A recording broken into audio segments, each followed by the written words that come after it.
Galatians chapter 6 and reading all together verse 14 please. గలతీ 6:14. అయితే మన ప్రభువైన యేసుక్రీస్తు శిలువ యందు తప్ప మరి దేని యందును అతిశయించుట నాకు దూరమవునుగాక. దాని వలన నాకు లోకమునకు నేనును శిలువ వేయబడి ఉన్నాము. ప్రభు సాయం కొరకై ప్రార్థనలో ప్రవేశిద్దామండి.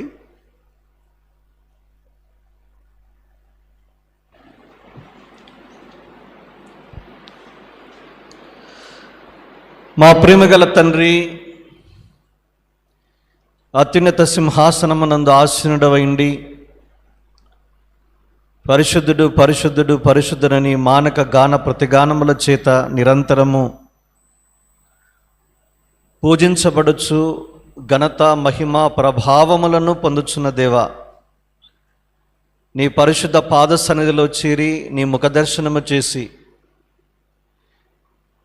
సంకీర్తన ద్వారా నిన్ను మహింపరిచి మా స్తుతుల సింహాసనం మీద మిమ్మల్ని ఆశలుగా చేయటానికి మాకిచ్చిన ఈ మంచి పాటల సమయం కొరకై మిమ్మల్ని స్తుతిస్తూ ఉన్నాం.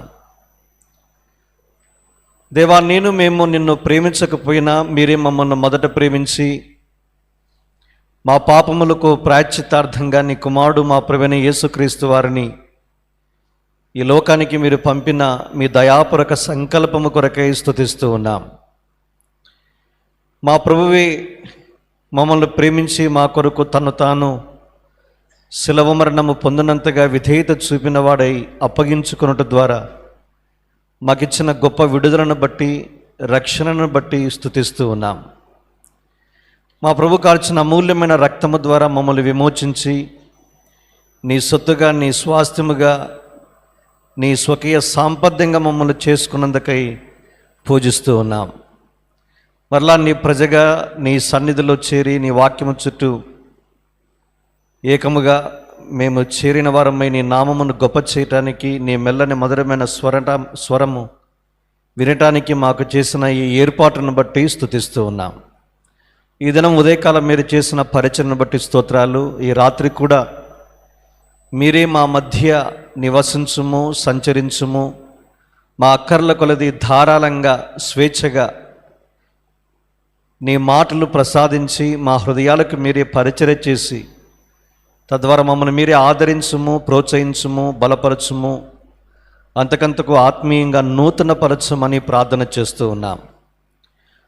మా ప్రభు మా నిమిత్తము కలవరుసులపై చెల్లించిన అమూల్య బలియాగమును తలపోసుకొనొచ్చు దేవా, మీ మాటలు ధ్యానించుచూ ఉండగా ఈ వాక్య భాగాన్ని మీరు ఆశీర్వదించి మా వినికిడిలోనూ నిత్యత్వము కొరకై మీరే దీవించి పెట్టమని, మా ప్రభు రాకడ కొరకు సిద్ధపరచమని ప్రార్థన చేస్తూ ఉన్నాం. రాగలిన వారందరిని బట్టి వందనాలు. ఆన్లైన్లో వాక్యం వింటున్న వారిని కూడా మీలకే జ్ఞాపకం చేసుకున్నాము. మా సమయాన్ని మీరే దీవించి పెట్టమని, ప్రభు నిత్య నిబంధన ప్రోక్షణ రక్తము క్రిందికి నన్ను మమ్ములను మీ దాసుని తెచ్చుకొనొచ్చు. యేసుక్రీస్తు ప్రభువారి అడిగి ఊహించిన దానికంటే అత్యధికముగా చేయ శక్తిగల నామమున స్తుతించి ప్రార్థిస్తున్నాము తండ్రి, ఆమేన్.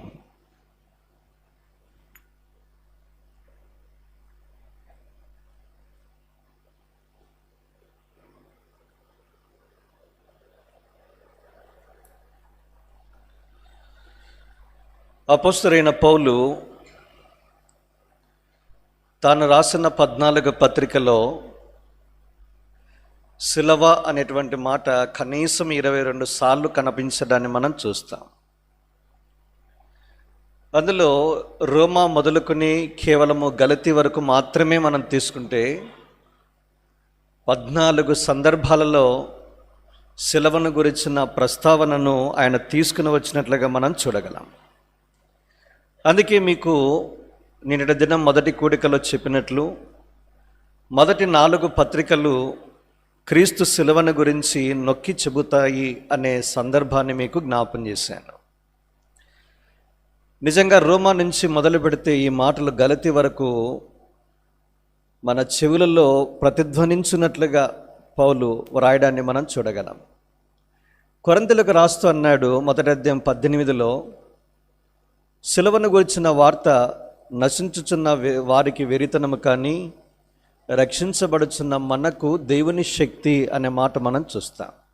సిలువ దేవుని శక్తి కనుక సిలువ ద్వారా దేవుని యొక్క శక్తి బయలుపరచబడుతూ ఉంది. నేటికి కూడా సిలువ ద్వారా అనేక మంది జీవితాలను మార్చే మరి శక్తివంతమైన మాటలు సిలువ ద్వారానే అనుగ్రహించబడుచు ఉన్నాయి. ఇంకా కొంచెం ముందుకెళ్ళి 22-23 వచనాలలో యూదులేమో సూచక్రియలు కోరుచున్నారు, గ్రీకులేమో జ్ఞానాన్ని వెతుకుచున్నారు, మేమైతే సిలువ వేయబడిన యేసును ప్రకటించుచున్నామనే మాట పరిచయం చేసినట్లుగా చూస్తాం. ఇంకా కొంచెం ముందుకెళ్ళాడు ఆయన 2వ అధ్యాయం 2వ వచనంలో మన ప్రభువైన యేసు క్రీస్తు యొక్క సిలువను మాత్రమే మీ మధ్య మేము ఎరుగుదుము అనే మాట తాను సెలవిచ్చినట్లుగా మనం చూస్తాం. ఇలాగూ చెప్పుకుంటూ పోతే సిలువను గురించి చాలా నొక్కి చెప్పాడు. అయితే దురదృష్టం ఏంటంటే ఫిలిప్పీ పత్రిక 3వ అధ్యాయం 18-19 వచనంకి వచ్చేసరికి సిలువకు కొంతమంది శత్రువులు తయారైనట్టుగా మనం చూస్తాం. దేన్ని బట్టి అతిశయించాలో దాన్ని బట్టి అతిశయించలే. పౌలు వల్లే సిలువను బట్టి అతిశయించవలసిన వారు తాము సిగ్గుపడవలసిన విషయాలను బట్టి అతిశయించుతున్న కారణాన వారు సిలువకు శత్రువులు అని చెప్పడాన్ని మనం చూస్తాం. అందుకే ఏడ్చుచు ఆ మాట చెప్పాడు.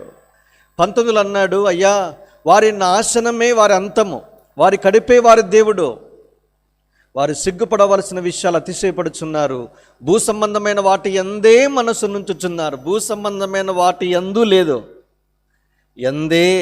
తెలుగు చూడండి, చాలా వ్యత్యాసం పదాలు. అంటే ఎప్పుడు వాళ్ళ మనసంతా భూమి మీద సంచారం చేస్తూనే ఉంటుంది, మనసంతా భూమి మీదనే ఉంటుంది, భూ సంబంధమైన వాటి మీదనే ఉంటుంది.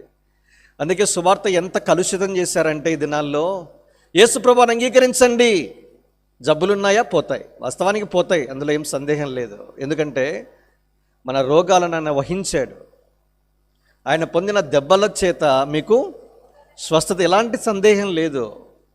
కానీ అదే పనిగా ఇది చెప్పి వాస్తవానికి సువార్తను ఏం చేస్తున్నారు, ప్రకటించడం మానేశారు. సువార్త అంటే 1 కొరింథీ 15:3 అన్నాడు, అయ్యా ఉపదేశ సారం ఏంటంటే ప్రభు నాకు అప్పగించాడు, అది మీకు అప్పగిస్తూ ఉన్నా. యేసుక్రీస్తు ప్రభువారు లేఖనములను బట్టి మన పాపల నిమిత్తము చనిపోయాడు, సమాధి చేయబడ్డాడు, లేఖనముల ప్రకారం తిరిగి లేచాడు. పాపి అనే మాట కూడా చెప్పడానికి ఈ దినాల్లో ఏముంది, నామోషి వచ్చేసింది.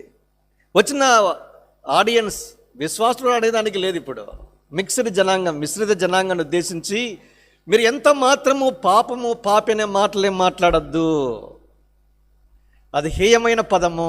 ఎంత పాలిష్గా చెప్తున్నారో చూడండి. ఇప్పటికీ 2023 సంవత్సరాల క్రితము సర్వలోక పాపాన్ని యేసుక్రీస్తు ప్రభువారు మోసుకున్నాడు, దానికి శిక్షను తానే పొందాడు, పాప క్షమాపణ అనుగ్రహించబడింది. మీరు పాప అనే పదమేం మాట్లాడకూడదు.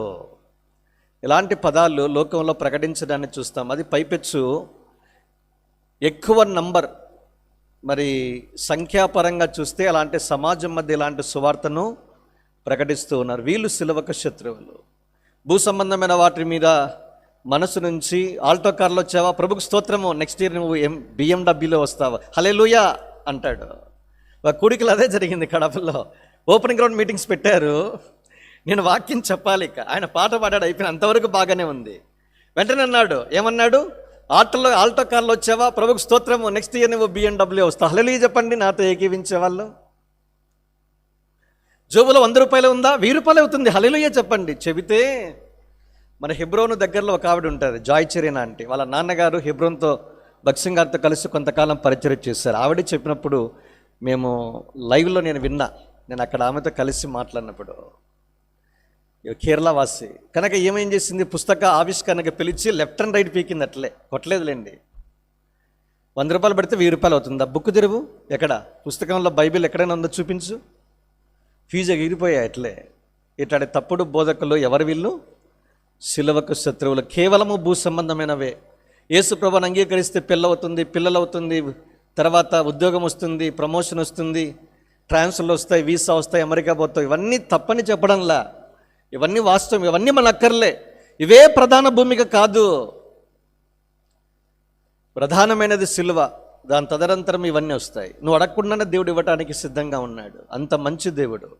అరే తల్లిదండ్రులైన వారే మీరు చెడ్డవారై ఉండే మీ పిల్లలకు మంచి ఇవులు నెయ్యని ఎరిగి ఉండగా మీ పరలోకపు తండ్రి మరింత నిశ్చయంగా మీకు మంచి నీవులు ఇవ్వాలని తెలియదా దేవునికి? తల్లిదండ్రులంతా, భూలోక తల్లిదండ్రులంతా చెడ్డవాళ్ళే. యేసుప్రభువు చెప్పాడు ఒకటే మాట, కానీ నేను మంచివాడిని. మీకు చెప్పాను, గాడ్ ఈజ్ గుడ్. మంచితనము దేవునికి మాత్రమే వర్తిస్తుంది. The Lord is good, taste and see that the Lord is good. ప్రభు దయాళుడని రుచి చూచి ఎరుగుడి అన్నాడు చూడండి. 1 Petrus 2వ అధ్యాయం 1వ వచనంలో మనం చూస్తాం ఆ మాట. దేవుడు మంచివాడు, అందుకే యవనస్తుడై వచ్చాడు, పరిగెత్తుకుంటూ ధనవంతుడైన వాడు.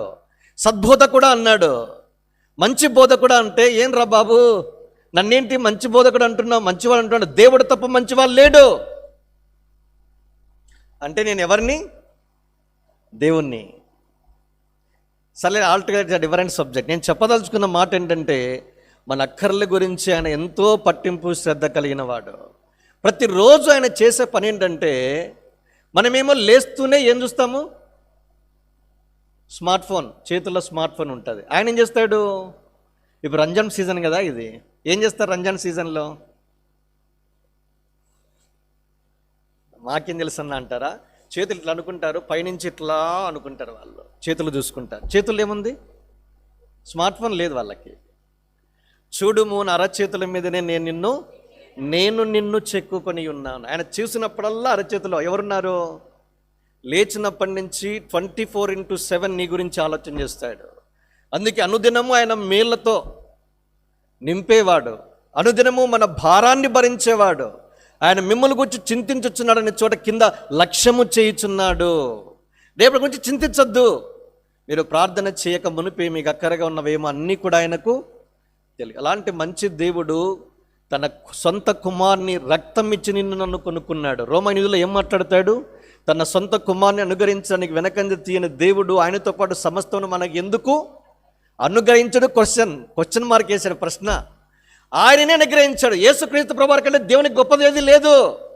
అరే, తన సొంత కుమార్ని ఇచ్చాడు నీకోసము, ఇంకేం కావాలి? బిందాస్గా జీవితం నడపాలా.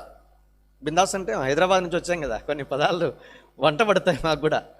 అట్లా పూర్తిగా హిందీ హిబ్రూ రాదు. దాని ఏమంటాము?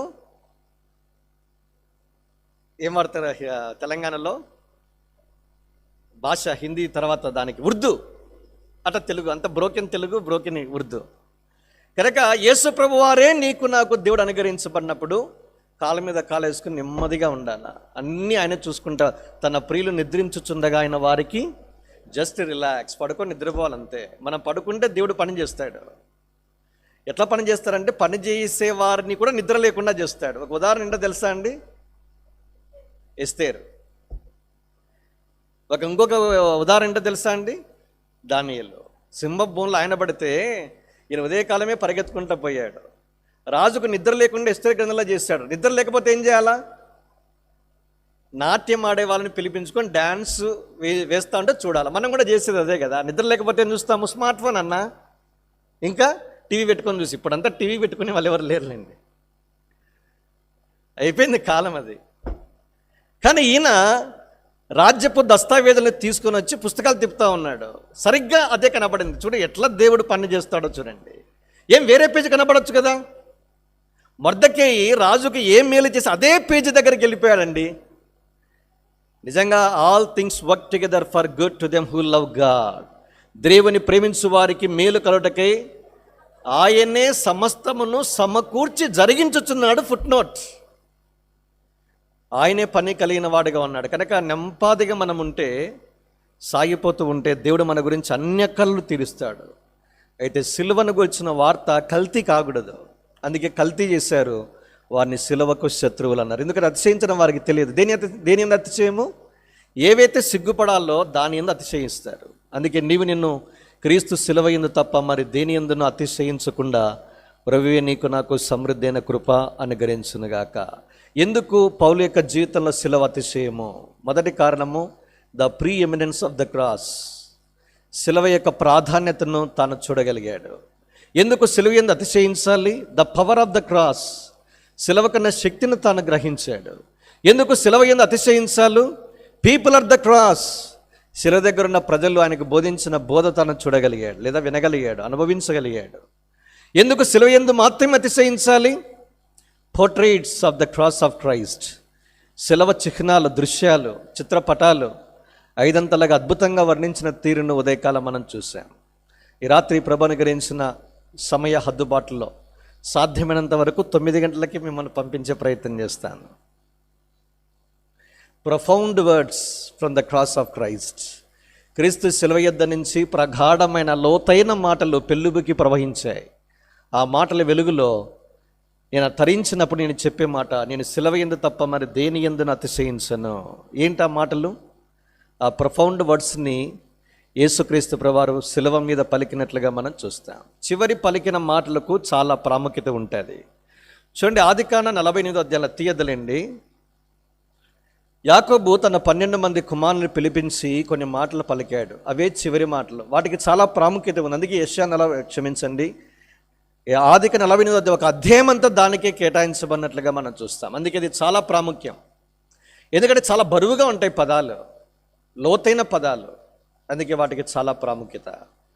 ఇంకా ముందుకెళితే ఒక మోషే దైవజనుడు ద్వితీయోపదేశకాండం 31 నుంచి 33 అధ్యాయాలలో లేదా 3 అధ్యాయాలలో ఇశ్రాయేలు సమాజాన్ని ఉద్దేశించి మరలా 12 గోత్రకర్తల గురించి ఆయన మరలా జ్ఞాపం చేసినట్లుగా చూస్తాం. చివరి మాటలు అవే. తర్వాత 34వ అధ్యాయంకి వచ్చాడు. 120వ ఏట ఆయన ప్రభు చేత సమాధి చేయబడినట్లుగా మనం చూస్తాం. యెహోషువ గ్రంథం 20వ అధ్యాయం దగ్గరికి రాగలిగితే 21వ అధ్యాయంలో యెహోషువ ఇశ్రాయేలు పెద్దల్ని పిలిపించాడు. సమాజం ఎదుట దేవుడు చేసిన మేలులు చివరి మాటలు ఆయన పలికినట్లుగా చూస్తాం. అవి కూడా గ్రంథస్థం చేయబడ్డాయి. ఇంకా ముందుకెళితే యేసుక్రీస్తు ప్రభువారు శిష్యులను ఉద్దేశించి మేడగది మీద పలికిన చివరి మాటలు యోహాను సువార్త 13 నుంచి 16 అధ్యాయాలు, 4 అధ్యాయాల్లో మనకు కనబడతాయి. కనుక మనకు బాగా తెలుసు, యోహాను సువార్త 7వ అధ్యాయంలో బంట్రోతును పంపించారు. ఏరా యేసు ప్రభువారు తీసుకెళ్ళి పట్టుకొని రా అన్నారు.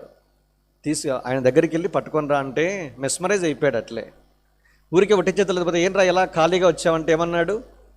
ఆ మనుషుడు పలికినట్టు ఎన్నడూను ఎవరు మాట్లాడలేదండి అన్నాడు. చూడండి, యేసు ప్రభువారి యొక్క నోటి నుంచి పలకబడిన మాటలకే బంట్రోతు మెస్మరైజ్ అయితే ఆయన పలికిన చివరి మాటలు శిలువ మీద అద్భుతంగా ప్రపంచానికి ఆయన గొప్ప మార్గనిర్దేశకునిగా, పాప క్షమాపణకి ఆయన మాత్రమే కారణభూతుడిగా ఆయన చాటి చెప్పినట్లుగా మనం చూడగలం. ఆ చివరి మాటలకి ఎంతో ప్రాముఖ్యత ఉంది. అందుకే ప్రపంచ ప్రఖ్యాత బైబిల్ కామెంటేటర్ వారెన్ WSP అనే ప్రపంచ రచయిత ఈ మాట అన్నాడు: the last words of Jesus Christ from the cross of Christ are windows to look into eternity and see the heart of God. యేసు ప్రభువారు కలవరి శిలువపై పలికిన ఆ చివరి 7 మాటలు నిత్యత్వానికి కిటికీ లాంటివి. ఆ కిటికీలో నుంచి మనం నిత్యత్వంలో ప్రవేశించి చూస్తే దేవుని యొక్క హృదయాన్ని మనం కనుగొనగలమన్నాడు ఆయన. ఏం మాట అన్నాడండి! నిత్యత్వానికి 7 కిటికీలంట. 7 మాటలు 7 కిటికీలు. ఒక్కొక్క కిటికీలోంచి చూస్తే దేవుని యొక్క హృదయాన్ని 7 అంతస్తుల్లో మనం చూడవచ్చు అన్నాడు. అద్భుతమైన మాట. గొప్ప మాటలు చాలామంది చెప్పారు. చివరి మాటలకు చాలా ప్రాముఖ్యము. Charles Spurgeon, CS Spurgeon, Charles Haddon Spurgeon, prince of preachers అంటారు, ప్రసంగికులుగా రారాజు ఆయన. ఏమన్నాడు? క్రైస్ట్ డైడ్ ఫర్ మీ, క్రీస్తు నా కొరకు చనిపోయి. అదే చివరిగా మాట్లాడిన మాట. ఆ మాట పలికి చనిపోయాడు. డిఎల్ మూడీ అన్నాడు. ఏమన్నాడు? అయ్యా, పరలోకము తెరవబడి ఉంది, దేవుడు నన్ను పిలుస్తూ ఉన్నాడు, దేవుని యొక్క పిల్లలను చూస్తూ ఉన్నాను, హల్లెలూయా అని గొప్ప శబ్దముతో ఆయన చివరి మాట మాట్లాడి తన అంతిమ యాత్రను ముగించి వెళ్ళిపోయాడు. జాన్ వెస్లీ మెథడిజానికి ఆయన మూలపిత్రుడు. ఏం మాట్లాడుతున్నాడు?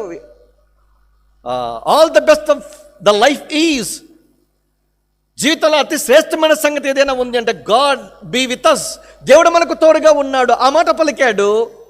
తన యాత్రను ముగించుకొని పరలోక రాజ్యంలో ప్రవేశించాడు. అద్భుతమైన అంతము ఉంది. కార్య ఆరంభము కంటే కార్య అంతము మేలు.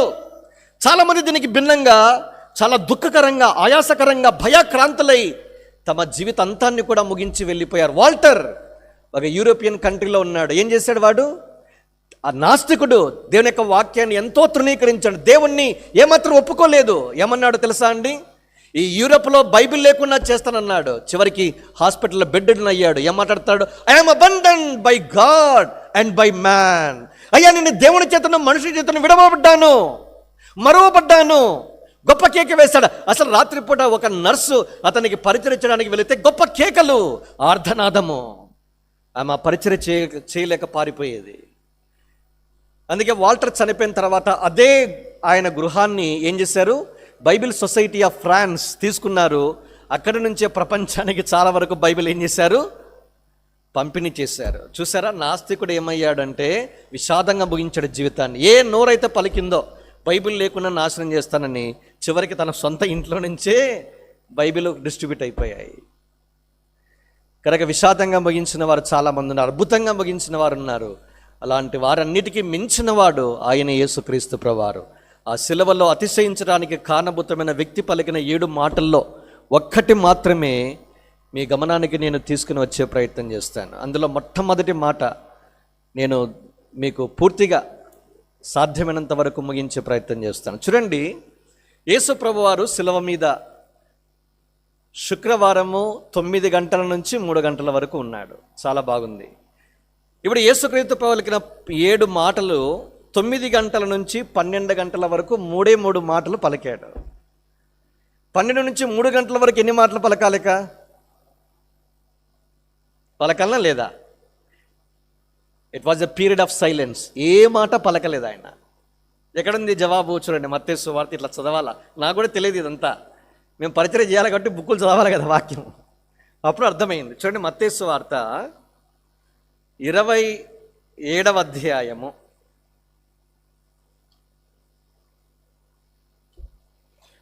45వ వచనం. మధ్యాహ్నము మొదలుకొని 3 గంటల వరకు చీకటి. 5 మిరకల్స్ జరిగాయండి. సూర్యుడు కనిపించలేదు. మీరు అన్ని సువార్తలు పెట్టి చూడండి. 5 మిరకల్స్ అంటే 1 ఈజ్ సన్, అంటే సూర్యుడు ఏమయ్యాడు? సూర్యునికి చీకటి కమ్మింది, సూర్యుడు కనపడకుండా అదృశ్యుడైపోయాడు.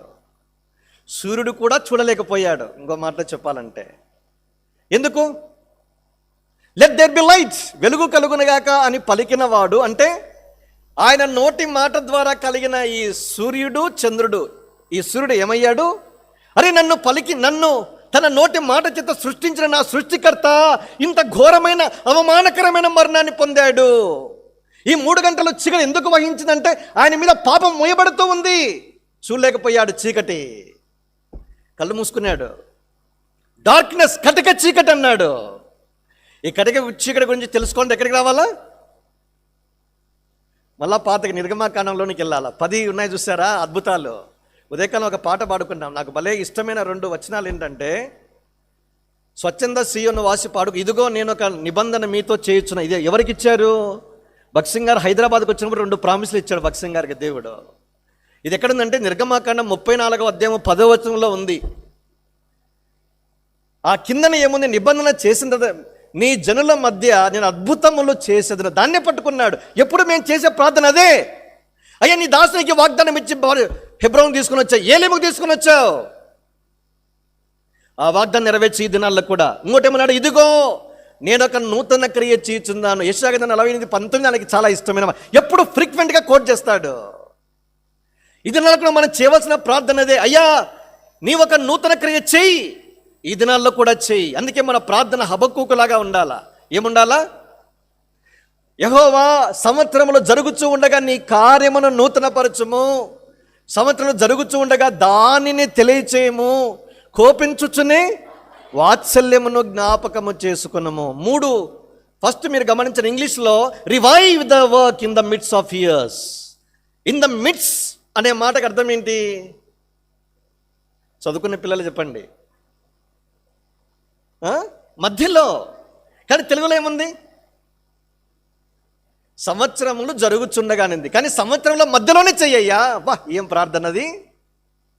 సంవత్సరాలు జరిగేటప్పుడు కాదు. 3 నెలలు అయిపోయినాయి. రేపటితో మార్చి 3 నెలలు అయిపోయి, న్యూ ఇయర్ అనుకుంటానే 3 నెలలు అయిపోయింది. 2023 ఎట్లా పోయిందని అర్థం కాల. 2024 కూడా 3 నెలలు గతించిపోయా. ఏం ప్రార్థన చేసుకోవాలి? రివైవ్ దై వర్క్, నాలోనే నీ కార్యం నూతనపరచండి. రివైవ్ అంటే తెలుగు తర్జుమాకు వచ్చేసరికి నూతనపరచమని రాశాడు. వాస్తవానికి రివైవ్ నుంచి రివైవల్, ఉజ్జీవము. ఉజ్జీవమైన ఆత్మను పంపుని ప్రార్థన చేస్తాను చూసారా. మన జీవితంలో వ్యక్తిగతంగా మనలో ఉజ్జీవం రాకుండా కుటుంబాలు ఉజ్జీవింపబడవు.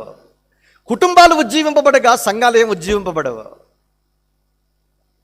ఒక వ్యక్తితో ఆరంభమవుతుంది. తర్వాత కిందేమన్నాడు, రివైవ్ అన్న తర్వాత కింద అన్నాడు, రాసిన మాట, రివీల్ దై power in the mids of years. దాన్ని తెలియజేయంటే బయలుపరచు, రివీల్ చెయ్యయ్యా.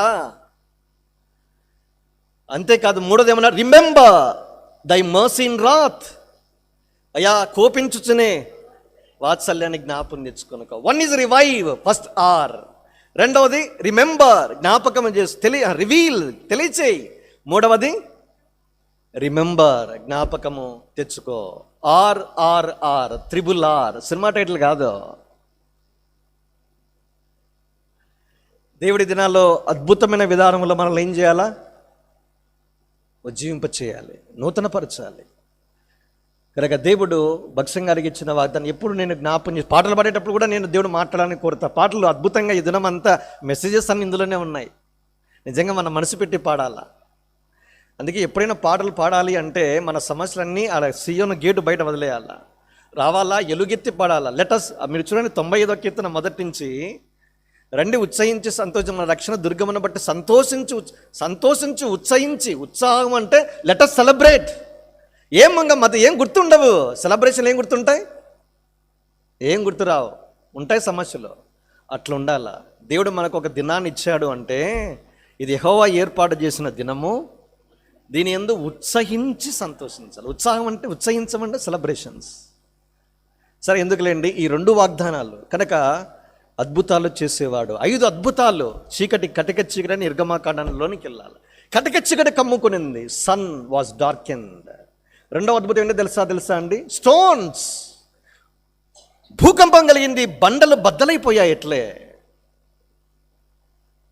మూడవది సాంక్చురీ, దేవుని యొక్క నివాస స్థలములో అడ్డ తెర ఏదైతే ఉందో చిరిగిపోయిందట్లే. అది మూడవ అద్భుతం. నాలుగవది ఏముంది? సెపుల్కర్, అంటే సమాధులు తెరవబడ్డాయి. అద్భుతమైన విషయం కాదా? ఐదవది చివరిది ఏముంది? తెర చిరిగింది. లాస్ట్ది ఏముంది? ఇంకా మత్తయి 20. సర్లేండి, ఈ అద్భుతాలు దేవుడు ఆయన వేసిన కేక, ఆయన మాట్లాడిన మాట తదనంతరము 5 అంతల అద్భుతాలను మనం చూస్తాం. కనుక 12 నుంచి 3 గంటల వరకు పీరియడ్ ఆఫ్ సైలెన్స్, ఏ మాట మాట్లాడలే. తర్వాత 3 గంటలకి నుంచి 4 మాటలు మాట్లాడాడు. తర్వాత యేసు ప్రభువారు, తండ్రి నా ఆత్మను నీకు అప్పగించుచున్నానని చెప్పి కేక వేశాడు. తర్వాత తన ఆత్మను ప్రభుకు అప్పగించాడు. కనుక ఈ 7 మాటలలో మొట్టమొదటి మాటని మీకు నేను జ్ఞాపం చేసి దాని గురించి కొన్ని సంగతులను మీకు పరిచయం చేసి నేను ముగించాలని కోరుచు ఉన్నా. నాతో కలిసి దయచేసి లూకాసు సువార్త 23వ అధ్యాయము 33, 34 వచనాలు. లూకాసు సువార్త 23, 33, 34. వారు కపాలమనబడిన స్థలమునకు వచ్చినప్పుడు అక్కడ కుడివైపున ఒకనిని ఎడమ వైపున ఒకనిని ఆ నేరస్తులను ఆయనతో కూడా సిలువ వేసిరి.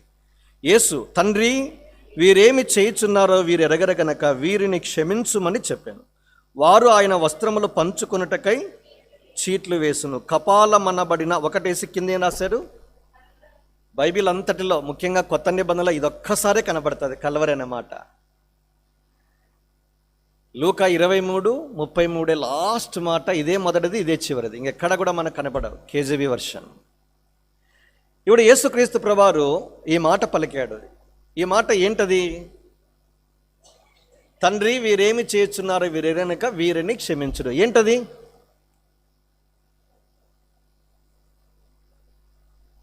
ప్రైజా, స్తుతిన, కృతజ్ఞతన,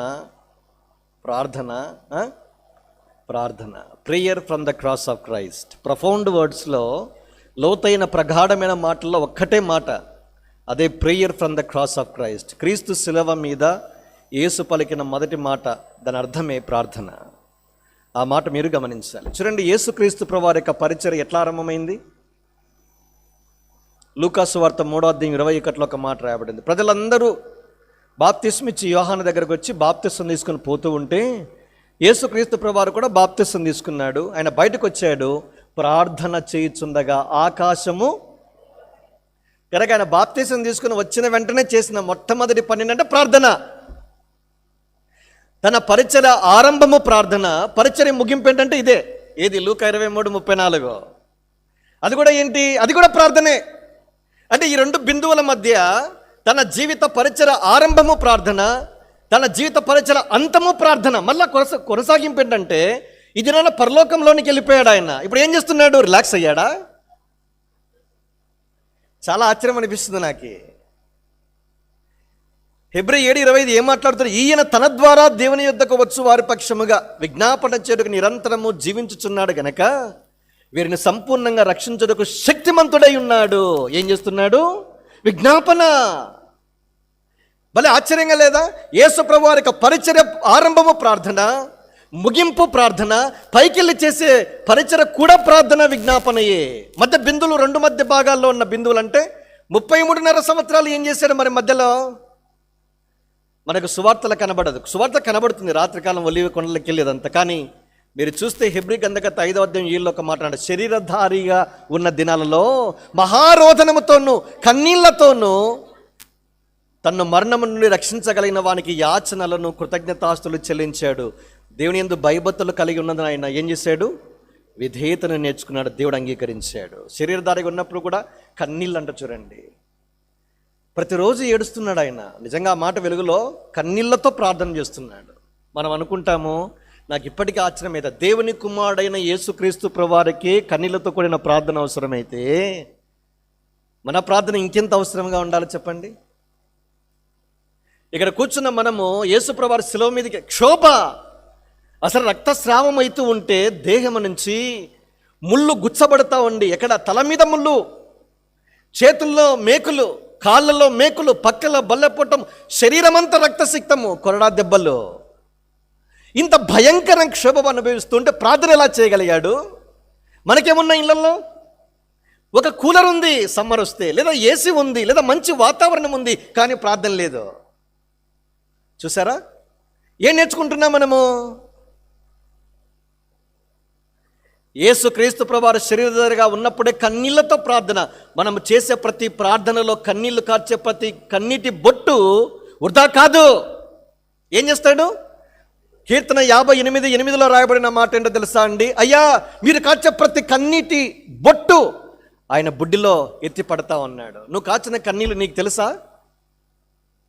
ఎంత వాల్యూ, మీ కన్నీటికి ఎంత విలువ ఇస్తున్నాడో చూడండి. మనకు ఎంత విలువనిస్తున్నాడో చూడండి. మనకు తెలియకుండానే కన్నీళ్ళ పర్యంతమవుతా 4 గోడల మధ్య చీకటిలో ఫ్యాన్ వేసుకుని పడుకొని మనకున్న సమస్యల గురించి ఏడుస్తూ ఉంటే మన కన్నీళ్లతో పరుపు తడిసిపోతుంది. నా కన్నీటి వ్యత ఎవరికి తెలుసని నీవు అనుకుంటున్నావు. బట్ అయితే దేవునికి స్తోత్రము, దేవుడు నీ కన్నీటిని చూచేవాడు. ఆయన నీ కన్నీటిని తన బుడ్డిలో ఎత్తిపట్టి పెట్టి ఏం చేస్తున్నాడు? ఆయన దాచిపెడతా ఉన్నాడు. అంతేకాదు, మనం చేసే ప్రతి ప్రార్థనకి ఒక పుస్తకంలో రాసి పెడతాడు. కవిలిలో కనబడుచున్నవి కదా అన్నాడు చూడండి. కవిలి అంటే పుస్తకం. దేవుడే పుస్తకం రాసేంత ఘనత ఉందా మనకేమన్నా? అంత ఆత్మీయులమా? మనమే రాసుకోము, ఆయన రాస్తున్నాడు పైన. ఎంతో గొప్ప. అసలు మనం దేవుని మనసును గురించి తెలుసుకోవాలండి. చాలా దేవుని తక్కువ అంచనా వేస్తాం. ఏదో రక్షించబడ్డానికి చాలే, దినాలు గడుస్తూ ఉన్నాయి అనుకుంటా. ఏదో దేవుడు చాలా దూరంగా ఉన్నాడు, అసలు ప్రార్థన వినట్టుగా చెవులే లేవు, చూచే కళ్ళు లేవన్నట్టుగా దేవుని భావిస్తాం. ఎప్పుడు అలా చేయొద్దండి. ఎంతో సమీపంగా, నిజముగా మొర్రపెట్టు వారికి ఆయన సమీపముగా ఉన్నాడు. ప్రతి జీవి కోరికను తన గుప్పిలు విప్పి అనుగ్రహించేవాడు. అంత మంచి దేవుడు నీ కొరకు నా కొరకు ఉన్నప్పుడు కార్చే ప్రతి కన్నీటి బొట్టు బుడ్డిలో ఉంది. మన ప్రార్థనలు గ్రంథస్థం చేస్తూనే ఉన్నాడు. ఇంత మంచి దేవుడు ఉండగా ఎందుకు కన్నీరు వృధా అని అనుకుంటావు? కనుక ఆయన శరీరధారగా ఉన్నప్పుడు చేసినది ప్రార్థన. ఇది ఆయన చేసే పరిచర్య కూడా పరలోకమందు మన పక్షంగా విజ్ఞాపన. అందుకే మనం ఏం చేయబడుతున్నాం? బ్రతికి బట్ట కట్టి సాగిపోతూ ఉన్నాం. ఆయన పొరపాటున కోపం కన్నెర చేశాడు అనుకోండి, పోతాం అంతే. అందుకే దీర్ఘశాంతుడు, అందుకే దేవుడు నమ్మదగినవాడు. మెట్టుకిదైనా ఆయన చివరిలో చేసిన మాట అది ప్రార్థన. కనుక జీవిత ఆరంభం పరిచర్య ప్రార్థన, జీవితంలో కొనసాగించబడింది ప్రార్థన, గెత్సేమనలో ప్రార్థన, కలవరి శిలువపై కూడా చివరిగా ప్రార్థనే మనం చూస్తాం. ఇందులో నేను ఈ భాగాన్ని విడగొట్టి కొన్ని తలంపులు మీకు జ్ఞాపం చేసి నేను ముగిస్తాను. మొదటిది సంబోధన అంటాం. తండ్రి అనే మాట మాట్లాడాడు. తండ్రి అనేటువంటి మాట మీరు గమనించారో లేదో, యేసు ప్రభువారు పలికిన 7 మాటలలో 3 మాటలు ఆయన తండ్రి దేవా అని ఒప్పుకున్నట్లుగా మనం చూస్తాం. తండ్రి వీరేమి చేస్తున్నారు ఒక మాట, తర్వాత నా దేవా నా దేవా నా చెయ్యి ఎందుకయ్యా నువ్వు విడిచా ఉన్నా 4వ మాట అది. చివరిది తండ్రి నా ఆత్మను నీకు. కనుక 7 మాటల్లో 3 సార్లు నొక్కి చెప్పాడు ఆయన తండ్రి లేదా దేవ అనే మాట ఆయన నోటి నుంచి పలికాడు. తండ్రి అనేటువంటి ఈ మాట దేని గురించి మాట్లాడుతుంది? కనీసం 3 సంగతుల గురించి మాట్లాడుతుంది. ఫస్ట్ వన్ ఏంటంటే, అది దేవుడు నీకు నాకు తండ్రి అనే మాట మాట్లాడడంలో రిలేషన్షిప్, సంబంధ బాంధవ్యాన్ని గురించి మాట్లాడుతుంది. ఒక వ్యక్తి తండ్రిని పిలవాలి అంటే మొదట ఏం కావాలా? ఇదన మన దేవుని తండ్రిని పిలిచే ఘనతను దేవుడు ఇచ్చాడు. ఇది పాత నిబంధన భక్తులకి లేదు, కొత్త నిబంధన వాళ్ళకే ఉంది.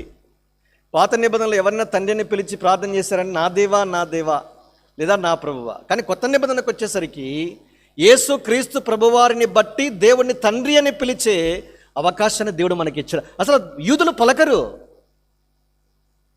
ఆ మాటకు బదులుగా వేరే పదాలు వాడతారు. ఉదాహరణకి లూకాసు వార్త 15:18లో తప్పిపోయిన కుమారునికి తెలుసు మనకి, అయ్యా పరలోకానికి విరోధంగా అన్నాడు. చూడండి ఏం వాడాడు పదము?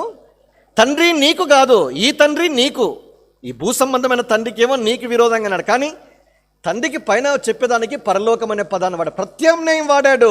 చెప్పే గట్స్ ఉండవు, చాలా రెవరెన్షియల్ యాటిట్యూడ్, ఎంతో భయభక్తులతో ఆ పదాన్ని వాళ్ళు ఎంచుతారు.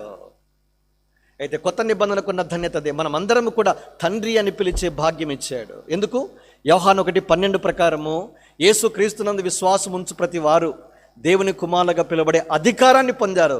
మన కుమారులమైతే కుమార్తెలమైతే దేవుడు ఏమవుతాడు? తండ్రి అవుతాడు.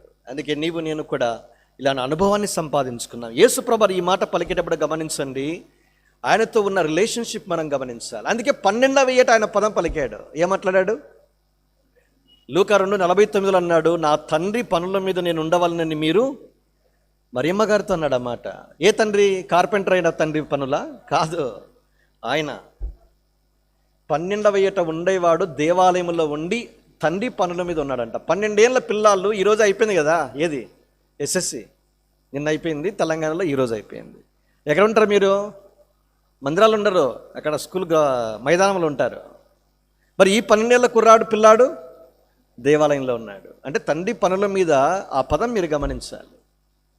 ఇంకా దేని జ్ఞాపం చేస్తుంది? ఫెలోషిప్, సహవాసాన్ని జ్ఞాపం చేస్తుంది. కనుక మన సహవాసం అయితే తండ్రితో కూడాను ఆయన కుమారుడైన యేసుక్రీస్తుతో కూడాను ఉన్నది. 1 యోహాను పత్రిక 1:3-4 వచనాలు ఈ మాట చూస్తా. తండ్రి కుమారుని యొక్క సంబంధం ఏంటంటే సహవాసం. కనుక ఇది మనకు 3 అంతల సహవాసం ఉంది. ఎన్నంతల? 3 అంతల తండ్రితో సహవాసము, 2ది కుమారునితో సహవాసము. 1 కొరింథీ 1:9 కూడా చూస్తాం. తన కుమారుని సహవాసం పిలిచిన దేవుడు నమ్మదగిన వాడు. 3వది ముచ్చటగా ఫిలిప్పీ పత్రిక 2వ అధ్యాయం 1వ వచనంలో ఆత్మయందు ఏ సహవాసమైనను, ఫెలోషిప్ ఇన్ ద స్పిరిట్, పరిశుద్ధాత్మని యొక్క సహవాసం. కనుక తండ్రి అనే మాట ఫెలోషిప్, సహవాసాన్ని జ్ఞాపం చేస్తుంది. 3వది దీన్ని పార్ట్నర్షిప్. ఇది ఎక్కడ వాడతారు? పార్ట్నర్షిప్ అంటే వ్యాపారాల్లో వాడతారు. ఇక్కడ మీరు నాకు ఇక్కడ ఏమున్నాయో నాకు తెలియదు, కడపలో వైవి స్ట్రీట్ అని ఒకటి ఉండేది, సుబ్బరాయుడు అండ్ సన్స్. ఏంటి? వస్త్రాలయం, బట్టలు అమ్మే షాపుకి ఏం పెట్టారు? Subbarayudu and Sons, Colgate and Sons, Williams and Sons. అంటే దీన్ని పార్ట్నర్షిప్. యజమాని దాంతోపాటు కుమారులు ఏమయ్యారు? వ్యాపారంలో పాలిభాగస్తులు అయ్యారు. అది పార్ట్నర్షిప్ అంటే. తండ్రి ఏమయ్యాడు? తండ్రిని యేసు ప్రభువు పిలుస్తున్నాడంటే తండ్రి యొక్క పనుల్లో ఈయన కూడా పాలిభాగస్తుడయ్యాడు. తండ్రి అనే దేవుడు సంకల్పించాడు మానవాళికి రక్షణ కావాలనేది. యేసుక్రీస్తు ప్రభువు దాన్ని నెరవేర్చడానికి భూమి మీదకి వచ్చాడు. అది పార్ట్నర్షిప్ అంటే. చూసారా? మరి పరిశుద్ధాత్మ దేవుడు ఏం చేస్తున్నాడు? ఎప్పుడైతే దేవుని మాటలు పలకబడి ప్రకటించబడతాయి ఒప్పిస్తున్నాడు. వీరందరూ పార్ట్నర్స్. వాళ్ళు ఎప్పుడైనా కలిసే పని చేస్తారు. అంతెందుకండి, ఆదికాండం 1వ అధ్యాయం 26:8 మీరు చూడండి. ఏమన్నాడు ఆయన? మన పోలిక చొప్పున మన స్వరూపమందు నరులను చేయదమన్నాడు. చూడండి, మన పోలిక మన స్వరూపం, పార్ట్నర్షిప్, కలిసి పని చేస్తున్నారు వాళ్ళు. మనము వదిలేండి మన గురించి, మళ్ళీ మన టాపిక్ ఎందుకు, ఊరికే టైం వేస్ట్. కనుక దేవుడు ఈ పదం పలికినప్పుడు, దేవుణ్ణి తండ్రి అని సంబోధిస్తున్నప్పుడు, వన్ ఈజ్ ఏంటి? రిలేషన్షిప్, సంబంధ బాంధవ్యము. సెకండ్ వన్ ఇస్ ఫెలోషిప్, సహవాసము. రెండవది, మూడవది, చివరిది పార్ట్నర్షిప్, పాలిభాగస్తుని గురించి ఈ మాట మాట్లాడుతూ ఉంది. ఇక్కడ కూర్చున్న వారిలో ఇంకా ఇలాంటి అనుభవం లేకపోతే ఈ రాత్రి దేవుడు నేను కుమారునిగా కుమార్తెనిగా స్వీకరించాలని కోరుచూ ఉన్నాడు. 2 కొరింథీ 6:14-18 నేను వారికి దేవుడునైందును, అప్పుడు వారు మీరు కుమారులను కుమార్తెలు. ఇది 2 సార్లు రాయబడింది. ఈ మాట మొట్టమొదటిసారి, ఇదే మొదటిది, ఇదే చివరిది. ఎప్పుడు కుమారులేనన్నా మా గురించి ఏం రాయరనుకున్న మీకు శుభవార్త. అదే మొదటిది, చివరిది కనబడదు. తర్వాత ఒకే చోట 2 మాటలు ఇద్దరికి వర్తిస్తాయి. ఇదన్నా మీరు కుమారులుగా కుమార్తెలుగా కావటానికి యేసు ప్రభువారు పలికిన మాట ఆ శిలువ యుద్ధకు రాగలిగితే మీరు కూడా కుమారులుగా కుమార్తెలుగా స్వీకరించబడతారు. ప్రభుకు స్తోత్రము. ఇలాంటి 3 అంచెల అద్భుతమైన సంబంధంలోనికి మీరు తీసుకురాబడతారు. ఏం సంబంధం ఉంది మీకు? ఏ సహవాసం ఉంది? పార్ట్నర్షిప్. దీంతో చీకటితో ఏమి పొత్తు అంటే పార్ట్నర్షిప్ అని. మనకేం పొత్తు అంటే చీకటితో పొత్తు. మనము ఇలాంటి పొత్తు కలిగి ఉన్నామంటే పార్ట్నర్షిప్ ఎక్కడుందంటే చీకటి. చీకటి అంటే ఎవరు చీకటి? ఇది కూడా నేను చెప్పాను. ఎవరు చీకటి అండి? సాతాను చెప్తారని ప్రశ్న వేశాను నేను. గుంటూరు సియోన్ వాళ్ళు ఈ మాటలు చెప్తే ఏమైనా మీ స్టాండర్డ్ ఇంకా ఎక్కువ. ఎవరు చీకటి అంటే ఎఫెసీ 5:8 ప్రకారము పూర్వమందు మీరే చీకటి, మనమే చీకటి. సాతాను వరకు వెళ్ళదు, చాలా దూరం వాడు. వాని కింద ఊరికి రిస్క్ తీసుకోవడం. మనమే చీకటి అయితే ఇప్పుడు ప్రభునందు వెలుగై ఉన్నారు.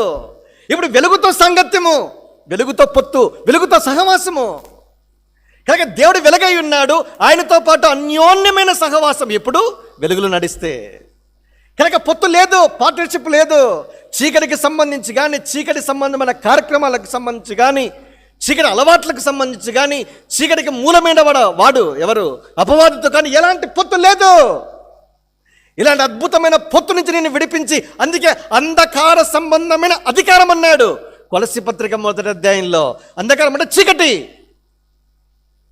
అంతటి నుంచి దేవుడు నన్ను తప్పించి ఇలాంటి అద్భుతమైన సహవాసంలోనికి, సంబంధ బాంధవ్యంలోనికి, పొత్తులోనికి నిన్ను దేవుడు తీసుకురావడానికి ఆయన తండ్రి వీరేమి చేయుచున్నారో వీరిని క్షమించయ్యా అని కేక వేశాడు. ఇది మొదటి భాగం. రెండో భాగం ఏముంది? వీరు ఏమి చేయుచున్నారో వీరు ఎరగరు, వీరిని క్షమించు. Forgive them. అది నేను రెండో మాట తీసుకున్నా.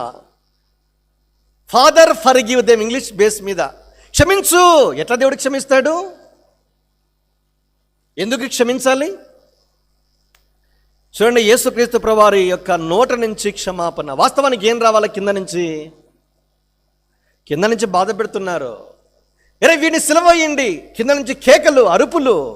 తర్వాత తను తీసుకుని వచ్చి నిటారైన సిలువ మీద పెట్టి మేకలు కొడుతూ ఉంటే ఏమనాలా? పనిష్ దెమ్, శిక్షించు అనాలా. పైకెత్తుతూ ఉంటే శిక్షించు అని కేకలు అయ్యాలి. అయ్యా వీరి మీద తీర్పు తీసుకునిరా అని అనాలా. కానీ ఏం మాట్లాడుతున్నాడు? వీరిని క్షమించయ్యా. What a word of forgiveness. క్షమాపణ మాట ఎంత అద్భుతంగా ఉందో చూడండి. గ్రీక్ న్యూ టెస్టమెంట్లో ఈ మాట రిపీటెడ్గా చెప్పారంట.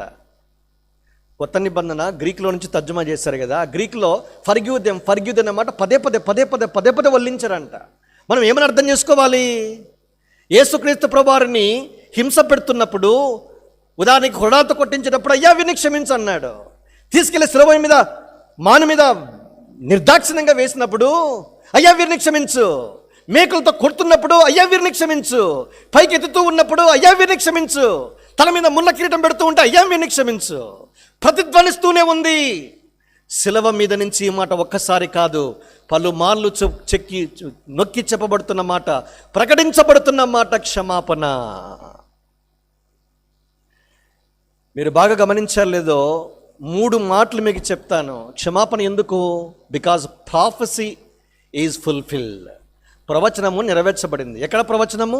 యెషయా 53:12 ఆయన అనేకులైన పాపమును భరించుచు తిరుగుబాటు చెయ్యి వారి కొరకు ఏం చేశాడు? విజ్ఞాపనము చేసెను. వీరిని క్షమించు. అదే విజ్ఞాపన, ప్రార్థన. తిరుగుబాటు చేస్తున్న వారిని, వారి పాపాలను భరిస్తూ పలికిన మాట ప్రవచనం నెరవేర్చబడింది. అద్భుతం కాదా? అనేక సందర్భాలు మీరు చూడండి. ఉదాహరణకి యేసు ప్రభువాన్ని ఏం చేశారు? ఊదారంగా వస్త్రాలు తొలగించారు.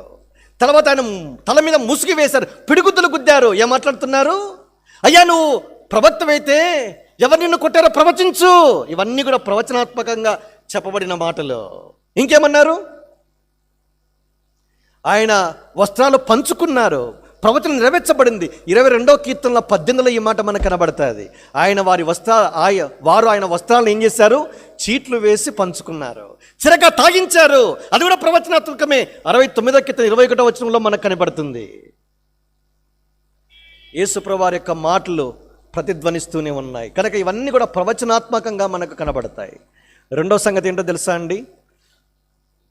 దేవుని కుమారుడు పాపాలు క్షమించే అధికారాన్ని తాను పొందినవానిగా మనం చూస్తాం. అందుకే మత్తయి సువార్త 9వ అధ్యాయం 6లో చూస్తాం, పాపములు క్షమించుటకు భూమి మీద మనుష్య కుమారునికి పవర్ టు ఫర్గివ్. ఆయనకు ఒక్కనికి మాత్రమే సాధ్యము. పాపాలు క్షమించాలంటే ఏమై ఉండాలా? ఒకటే మాట, పాపము లేనివాడై ఉండాలంతే. ఈరోజు భూమి మీద ఉన్న ఏ మనిషి కూడా పాపాలు క్షమించే అధికారం లేదు. ఎందుకు? ఏ భేదం లేదు, అందరూ పాపము చేసి దేవుడు అనుగ్రహించిన మహిమను పొందలేదు. మనిషిగా పుట్టిన ప్రతి వాడు పాపే, అంతే. ఎందుకు పాపి? నువ్వు పాపము చేస్తున్నందుకు పాపి కాదు, నీలో పాప స్వభావం ఉంది కనుక నువ్వు పాపం చేస్తున్నావు, అందుకే నువ్వు పాపి. ఇది ఆదాము నుంచి సంపాదించుకున్నాం. ఇది ఎలా వచ్చిందంటే ఇన్హెరిటెడ్, వారసత్వంగా సంపాదించుకున్నాం. తల్లిదండ్రులు చనిపోతే క్షమించండి, తల్లిదండ్రుల ద్వారా పిల్లలు వస్తారు. ఆస్తులు రావేమో కానీ వ్యాధులు వస్తాయంట. దాన్ని అనువంశిక వ్యాధులు అంటాం వాటిని. అర్థమైంది కదా మీకు? చదువుకున్న పిల్లలకు బాగా అర్థమవుతాయి. కనుక వాళ్ళు ఎంతో బాధపడుతూ ఉంటారు. ఎందుకు జబ్బులు అంటే వాళ్ళ పితరులకు ఉంది, అలాగే ప్రయాణం చేస్తూనే ఉంటాయి అన్న. తరతరాలుగా ఇలాంటి పిల్లలే పుడుతున్నారన్న. ఎందుకన్నా? అనువంశికత. కనుక వ్యాధులే పూర్వీకుల నుంచి రాగలిగితే పాపం రాదా? మన పూర్వీకుడు, మన పితరుడు పెద్ద ఆయనే మొదట ఆదాము. ఆయన నుంచి మనం తెచ్చుకున్నాం ఈ పాపాన్ని. మనమేం తెచ్చుకోలే, ఆయన నుంచి వచ్చేసింది. అయితే ఈ పాపాన్ని ఎవరికి క్షమించగలరు? భూమి మీద పుట్టిన ప్రతి వాడు పాపే కనుక వేరే ఏ బాబా స్వామీజీ ఎవరు క్షమించలేరు. కానీ దురదృష్టం ఏంటంటే వెళ్ళి వాళ్ళ దగ్గర పాదాల మీద పడి పాదపూజ చేసి నీళ్లు చల్లుకొని ఎంత ఆర్భాటం చేస్తారో. నిజంగా వాళ్ళందరూ చచ్చి ఎక్కడికి వెళ్తున్నారు? అందరూ సమాధిలోనే ఉంటారు.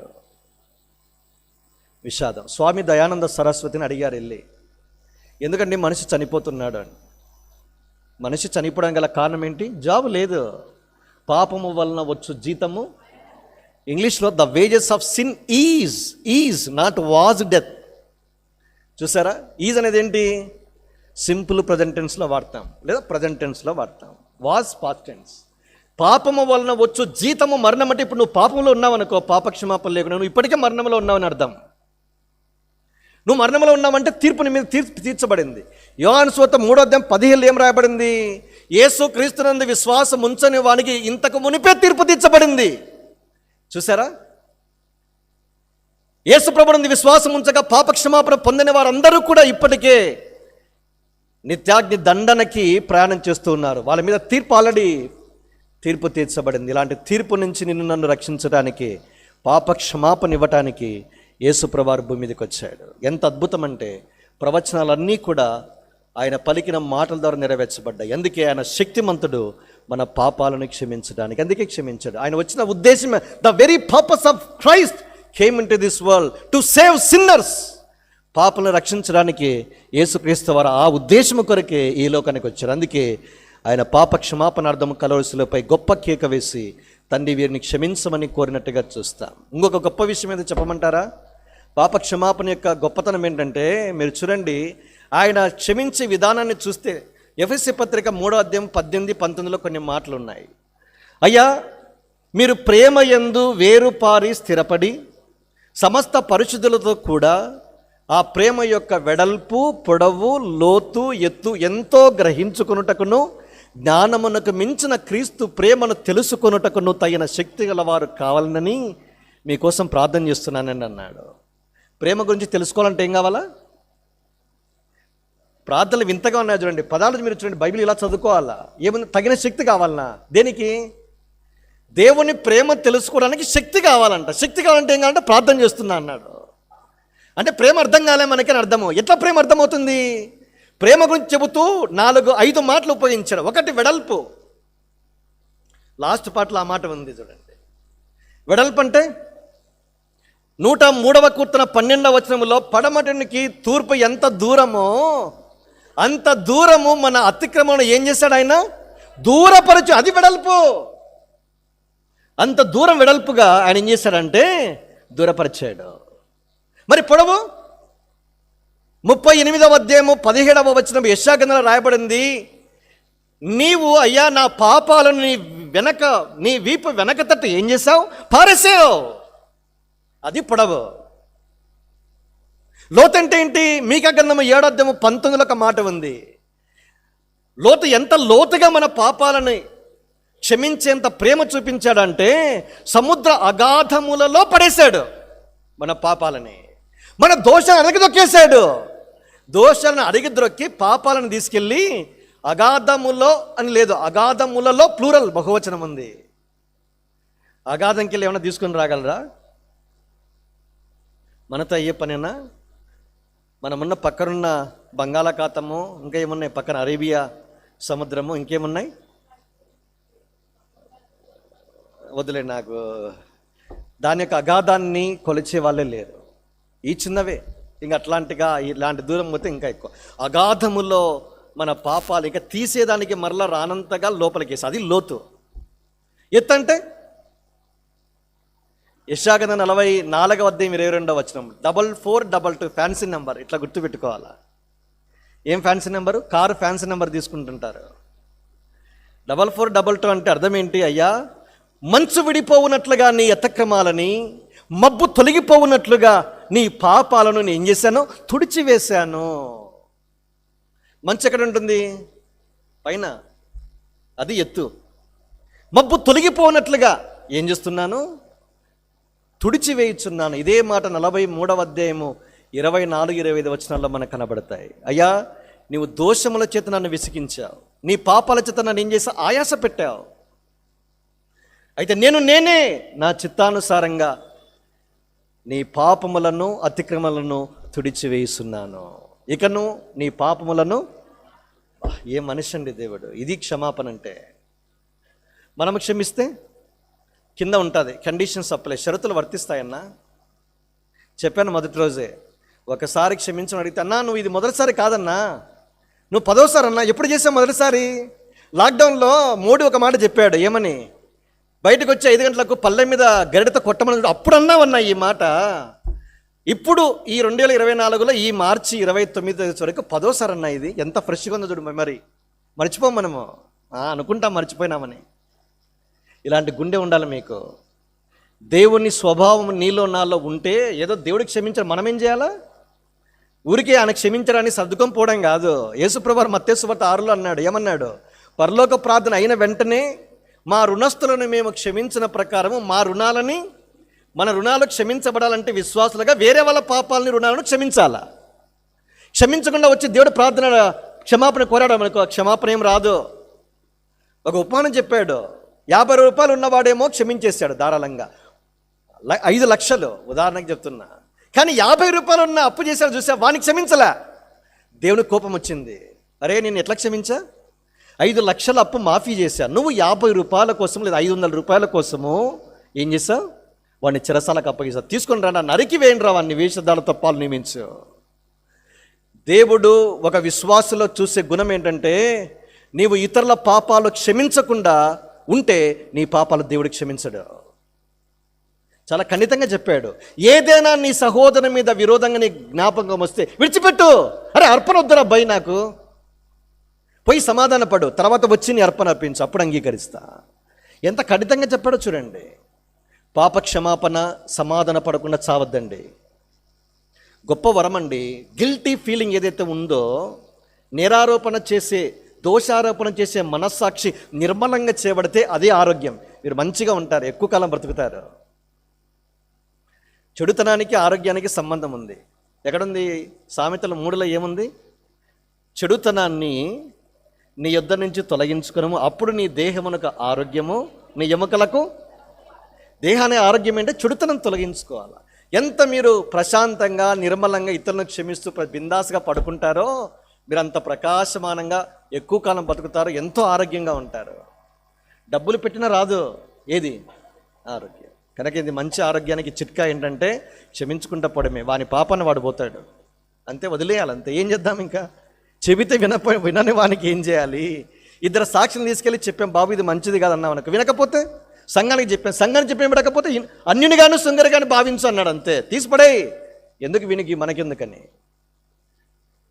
ప్రజలు ఎలాంటి వారు అయిపోయి కఠిన హృదయాలు అయిపోయారు. అందుకే ఎఫెసీ 4 చివరిలో ఒక మాట రాశారు, 2 మాటలు రాశారు. వైఎస్ రాజశేఖర రెడ్డి ఒక పాస్టర్స్ కాన్ఫరెన్స్లో మాట్లాడాడు ఈ మాట.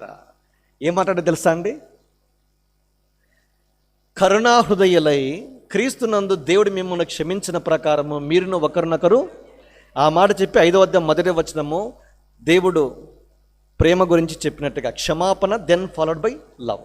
ఎక్కడ ప్రేమ ఉంటుంది అక్కడ క్షమాపణ. విస్తారమైన ప్రేమ విస్తారమైన పాపాలని కప్పుతుంది, క్షమిస్తుంది. టెండర్ హార్ట్ అన్నాడు.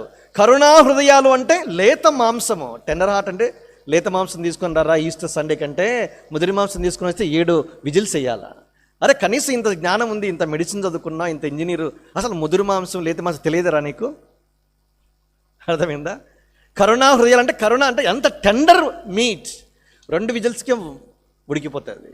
అంటే మనము బండబారిపోయాం, మొద్దుబారిపోయాం, నో సెన్స్ లేదు. అది మనము యొక్క క్షమాపణ. కానీ దేవుడు ఈ 4 చెప్పి 2:19 ఏమన్నాడు? జ్ఞానమునకు మించిన క్రీస్తు ప్రేమ అన్నాడు. ఉదాహరణ ఏంటో తెలుసా అండి? తప్పిపోయిన కుమారుడే. వాడు రిహార్సల్స్ ప్రేయర్ చేశాడు 18 నుంచి 22 వచనాల్లో. చేసి వచ్చినాడండి, దూరం నుంచి తండ్రి చూశాడు, పరిగెత్తుకుంటూ వచ్చాడు. ఏ యూదుడైన తండ్రి పరిగెత్తుకుంటారాడు? అవమానం అది. అదండి జ్ఞానానికి మించిన ప్రేమ అంటే. నువ్వు నిలబడితే నీ దగ్గరికి పరిగెత్తుకుంటూ వస్తాడు, నీ మెడ మీద పడి ముద్దాడుతాడు.